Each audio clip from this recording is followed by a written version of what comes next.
ये एक बहुत तो इंपॉर्टेंट बात है। तो श्वेता जी, पुनर्वसु नक्षत्र मतलब कब का, आज का नक्षत्र है? आज का नक्षत्र है शपथ ग्रहण का।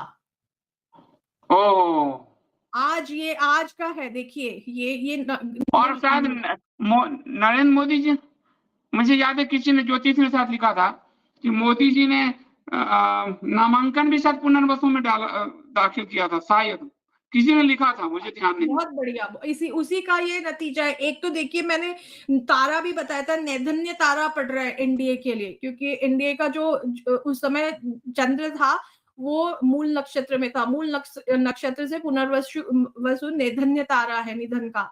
और पुनर्वसु फिर से, और ये सिर्फ यहाँ पे ही नहीं, रामायण में तो बहुत बड़ा हिंट है इसके साथ। देखिए पुनर्वसु के बारे में ज्योतिष शास्त्र में क्या कहा गया है, ठीक है। ये एक बहुत ही अच्छे लेखक हैं और एस्ट्रोलॉजर है प्रश तिवारी, उनकी पुस्तक से मैंने लिया है।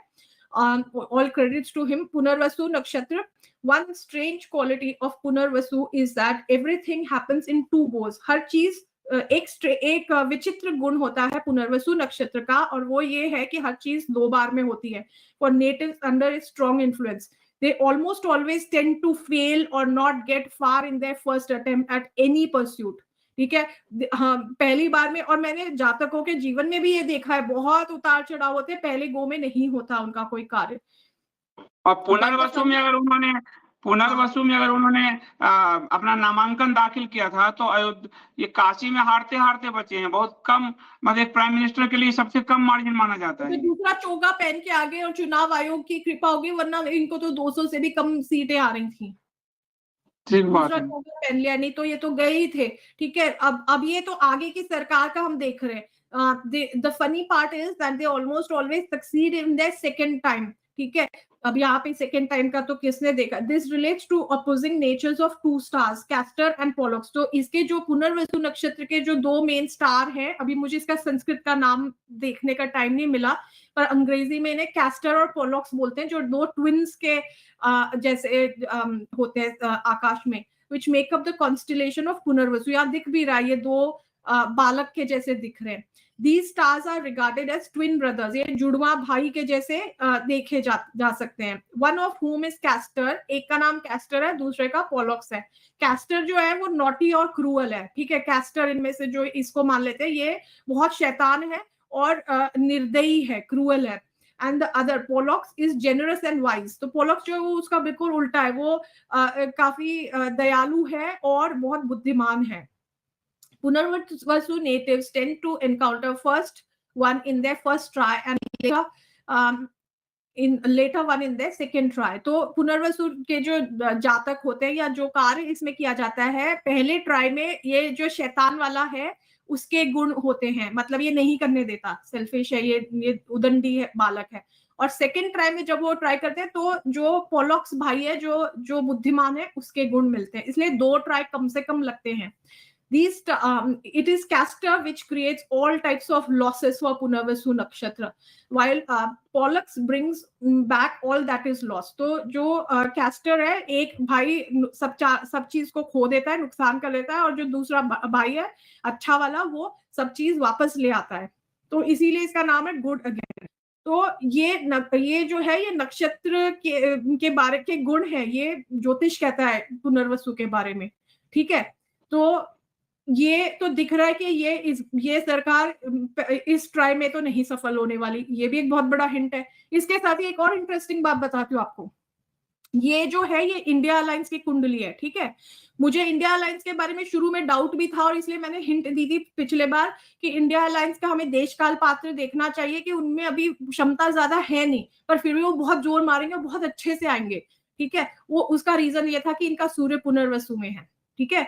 अब इन्होंने क्या किया, पुनर्वसु इस बार तो ये फेल हो गए, ठीक है। इस बार इन्होंने मना कर दिया नहीं, बट इनका अब चांस हो रहा है, क्योंकि अब मोदी जी ऑलरेडी शपथ ले रहे, सब कर रहे, मतलब ये इनका फेल वाला हो गया, अब आगे इनका चांस खुल रहा है। मतलब इन अ वे जो है ये शपथ तो एनडीए ले रहा है, बट जो रास्ता खुल रहा है वो इंडिया अलायंस के लिए खुल रहा है। आपको नहीं लगता ऐसा संदीप जी? पुनर्वसु का अगर ऐसा है तो स्वाभाविक बात है, क्योंकि पुनर्वसु में आप देखिए विफलता तो मोदी जी को खुद के बनारस सीट पे भी मिली, और आज जब फिर से पुनर्वसु में वो आ रहे हैं तो स्थिति है कि 2-3 बैसाखियों पे चढ़कर आ रहे हैं, जिसकी संभावना नहीं है। और इंडिया अलायंस की तो हम लोग ये बात कर ही रहे हैं कि जनता वर्सेज मोदी चुनाव हो रहा था, इंडिया अलायंस को फायदा मिल गया इसका, बस जो लोग भी हैं ये राहुल वाहुल, और अभी जो क्लेम है, पहला क्लेम है वो मोदी जी ने किया, और उन्होंने ऑलरेडी कहा हम ऑपोजिशन में बैठेंगे। इन्होंने क्लेम नहीं किया अभी कुछ नहीं, तो इनकी जब डबल की संभावना आएगी तो आ सकती है। हाँ, अब इनका रास्ता खुल गया, क्योंकि वो जो लॉस वाली जो कंडीशन थी जो मैंने बताया यहाँ पे, फर्स्ट लॉस होता है, सेकंड विन होता है, तो वो लॉस वाली कंडीशन तो फुलफिल हो गई ना, अब इनका तो विन वाला। अगर ये बनाने जाते, अगर इंडिया बनाने जाती तो वो भी बीच में गिर जाती, उसका भी लॉस हो जाता। हाँ, इसलिए एक तरह से अच्छा हुआ कि अभी इंडिया नहीं गई बनाने, और इनका भी सूर्य पुनर्वसु में है, इसलिए मुझे उस समय लग रहा था। मोदी जी को पुनर्वसु में नामांकन का इम्पैक्ट दिख गया, बहुमत से रही भाजपा दूर, खुद की हालत खराब हो गई, 2 राउंड पीछे चल रहे थे, 1.5 लाख से मात्र जीते हैं। फिर ये कौन ज्योतिष है जो साथ इनको पुनर्वसु नक्षत्र में करवा रहा है? मैं तो बहुत धन्यवाद करना चाहूंगी इनके एडवाइजर्स का, संदीप जी। चुन चुन के अच्छे मुहूर्त बताते हैं इनको। तो ये तो बहुत बड़ा हिंट है कि पुनर्वसु नक्षत्र यहाँ पे आ रहा है, इन्होंने चुन के पुनर्वसु लिया है इस बार। तो ये मैं बताना चाहती थी। इसके साथ ही एनडीए की कुंडली और भाजपा की भी मैंने देखी है। भाजपा की भी अगले साल मई में जब केतु सिंह राशि में आएंगे तो लगभग यही कंडीशन हो रही है। तो ऐसा नहीं कि भाजपा का चोगा पहन के आ जाए, भाजपा की भी हालत खराब होगी। ठीक है, तो ये बताना था मुझे शपथ ग्रहण के बारे में। अब आपके कोई प्रश्न हो तो। हाँ, शपथ ग्रहण के बारे में, यानी श्वेता जी मैं एक बार कंक्लूड कर देता हूँ। 2-3 चीजें जो आपने बताई। पहली बताई बात कि शपथ ग्रहण सही मुहूर्त में नहीं हो रहा और इसका इम्पैक्ट जनता पर पड़ेगा। जनता इस कार्यकाल में विपदा में रहेगी और इस बार महिलाओं पर वो विपदा भारी होने जा रही है। ये चीजें आपने बताई। उसके बाद बताई कि 18 मई 2025 तक और अभी नवंबर 2024 तक जो है हस्त नक्षत्र, केतु हस्त नक्षत्र में है, तो कांग्रेस और शिवसेना की चीजें जोड़ मारती रहेगी। वो सत्ता में आने के लिए जो भी जोड़ मारते रहेंगे। और मई 2025 के आसपास, यानी मई 2025 तक जो है इस सरकार के जाने की संभावना है। और उसके पहले भी हो सकता है। हाँ, मतलब तक जो है ठीक नहीं है। हाँ, उसके पहले भी हो सकता है। मैंने तक पहले भी, यानी उतना तक 18 मई 2025 मान लेते, उतना तक जो है। और उससे आगे जब केतु शनि के डिग्री को, पर जनरली बड़े ग्रह हैं ये पहले असर दिखाना शुरू कर देते हैं। तो दूसरा, हाँ, इंडिया गठबंधन का खुद का पुनर्वसु नक्षत्र था, तो इंडिया गठबंधन इस बार चूकी है, क्योंकि पुनर्वसु नक्षत्र में उन्होंने कहा डबल ट्राई करना पड़ता है, तो उनको उनके लिए रास्ता खुल गया है, रास्ता खुलता है। और जहां तक मुझे याद है, किसी ज्योतिष का मैंने देखा था, वो मुझे नहीं ध्यान है और श्वेता जी भी नहीं देखी है, लेकिन मोदी जी का खुद का नॉमिनेशन भी पुनर्वसु नक्षत्र में हुआ था, जिसके कारण उनका स्थिति इस बार खराब है चुनाव में। उनको जो है बैसाखी लेनी पड़ी, खुद का चुनाव हारते हारते बचे हैं एक तरह से। तो ये स्थिति है। अब यहाँ से आप प्रश्न पूछ सकते हैं। श्वेता जी की एक बात परफेक्ट हुई कि बहुमत नहीं मिलेगा। इतने समय जब सारे ज्योतिष कर रहे थे बहुमत नहीं मिलेगा, तो उन्होंने ये कहा था कि मतलब वो 400 मिलेगा, तो वो उन्होंने कहा बहुमत नहीं मिलेगा। उन्होंने एक बात और कही थी कि नक्षत्र जो है हस्त नक्षत्र में केतु होंगे तो इंडिया गठबंधन की संभावना बन रही है। तो वो हस्त नक्षत्र में केतु अभी जो है नवंबर 2024 तक है, 24 तक है, तो उसकी ये उठापटक की संभावना उसकी बनी रहेगी इंडिया गठबंधन की।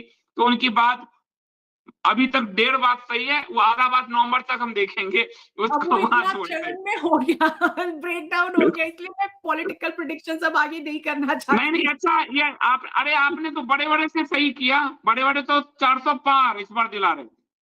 फिर आपने एनडीए का गठबंधन, एनडीए को देखा और एनडीए भी पुनर्वसु नक्षत्र में है, और इस बार आपने कहा कि एनडीए